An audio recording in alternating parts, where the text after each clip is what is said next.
এইভাবে একবার দই কাতলা বাড়িতে বানিয়ে দেখো, আশা করছি তোমাদের খুব ভালো লাগবে। তো চলো রেসিপিটা শুরু করা যাক। এখানে কিন্তু ফার্স্টেই আমি কিছুটা কাজু বাদাম নিয়ে নিয়েছি, ভাঙা কাজু বাদাম। তারপর আমি এখানে দিয়ে দিয়েছি 1 চামচ মৌরি, আর এখানে 2 চামচ মতো আমি এখানে পোস্ত দিয়ে দিয়েছি, আর দিয়ে দিয়েছি সাথে একটুখানি জল, যাতে এটাকে ভিজিয়ে রাখতে পারি। পোস্তটা একটু ভেজানোর কিন্তু দরকার আছে। তো এটাকে আমি এখন 10 মিনিট মতো ভিজিয়ে রাখার পর আমি এখানে একটা পেস্ট বানিয়ে নিয়েছি। এটা কিন্তু শিল বাটাতেও বেটে নেওয়া যাবে। তারপরে কিন্তু আমি এখানে একটা 5টা মতো পেঁয়াজ এখানে গ্রাইন্ড করে নিয়েছি, আর এখানে নিয়ে এসেছি কাতলা মাছ। আর এই কাতলা মাছগুলোর মধ্যে কিন্তু আমি একটুখানি নুন আর একটুখানি হলুদ আর একটুখানি সরিষার তেলও দিয়ে দিয়েছিলাম, যেটা আমি দেখাতে ভুলে গিয়েছি। তো তারপরে ওটাকে আমি ম্যারিনেট করে রেখে দিয়েছিলাম 10 মিনিটের জন্য। তারপরে এখানে আমি কিন্তু তেল গরম করে তেজপাতা, শুকনো লঙ্কা আর এলাচ দিয়ে দিয়েছি। তারপরে কিন্তু আমি এখানে পেঁয়াজ বাটাটাও দিয়ে দিয়েছি। দিয়ে কিন্তু আমি কিছুক্ষণ ধরে পেঁয়াজ বাটাটাকে ভালো করে ভেজে নেব। তারপর আমি এখানে দিয়ে দিলাম আদা রসুনের পেস্ট। এটাকেও কিন্তু দিয়ে আমি বেশ কিছুক্ষণ ধরে ভালো করে এটাকে কষাবো। তারপরে আমি যে পেস্টটাকে তৈরি করে রেখেছিলাম কাজু বাদামের, সেইটাও কিন্তু এর মধ্যে দিয়ে দিয়েছি। আর লাস্টে একটুখানি ওই ধোয়া জলটাও আমি এর মধ্যে দিয়ে দিলাম। দিয়ে এটাকে অনেকক্ষণ ধরে কষাতে হবে, যতক্ষণ না এটার মধ্যে থেকে একদম তেল ছেড়ে দিচ্ছে।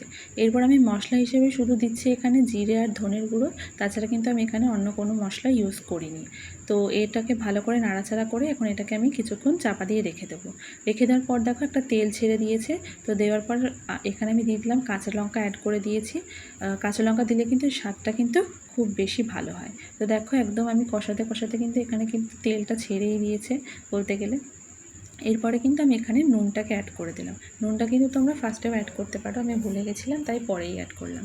এরপরে সব কিছু হয়ে যাওয়ার পর এখন আমি দিয়ে দিলাম ফেটিয়ে রাখা টক দই। টক দইটা দেওয়ার সময় কিন্তু আমি গ্যাসটাকে অফ করে দিয়েছিলাম, যাতে টক দইটা ফেটে না যায়। তারপরে কিন্তু অনবরত আমি নেড়েই গিয়েছি।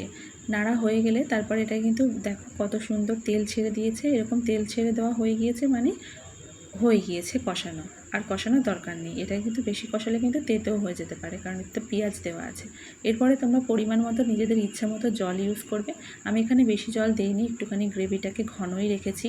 তো এটাকে লো ফ্লেমে ফুটতে দিয়েছি বেশ কিছুক্ষণ, 7 থেকে 8 মিনিট।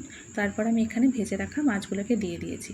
মাছগুলো কিন্তু আমি একটু কড়া করে ভেজেছি, তোমরা চাইলে একদম এতটা কড়া নাও করতে পারো, অল্প করে ভেজে তুলে নিতে পারো। মাছগুলো কিন্তু একে একে আমি দিয়ে দিচ্ছি। দিয়ে দেওয়ার পর একটু ভালো করে আমি আবার একটু নাড়াচাড়া করে দিলাম। এরপর কিন্তু আমি এটাকে একদম লো ফ্লেমে 10 থেকে 15 মিনিট এটাকে ফোটাবো ঢাকা দিয়ে। তারপরে ব্যাস দেখো কত সুন্দর দেখতে হয়েছে, আর একদম তেল ছেড়ে দিয়েছে। তো ব্যাস রেডি আমাদের দই কাতলা। তোমরা কিন্তু এটা একবার বাড়িতে অবশ্যই ট্রাই করে দেখো, আশা করছি খুব ভালো লাগবে। টাটা।